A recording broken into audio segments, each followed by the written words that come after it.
তোমার মা জায়নামাজের মধ্যে বসিয়া, জায়নামাজের দুই সিজদার মাঝখানে বসিয়া নাকটা দিয়া বলবে, মালিক আমার আব্দুর রহমান রে, আমার আব্দুল করিম রে, আমার পলাশ রে, আমার আব্দুল্লাহ রে তুমি ওলি বানায় দিও মালিক রে।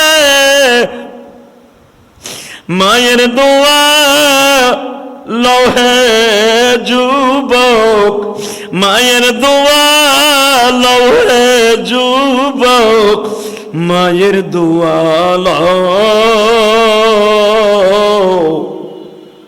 বিপদে পড়িলে তুমি আল্লাহকে ডাকিয়া লও। কবিতার ভাষায় বলে, এই হাত দিয়া কেমনে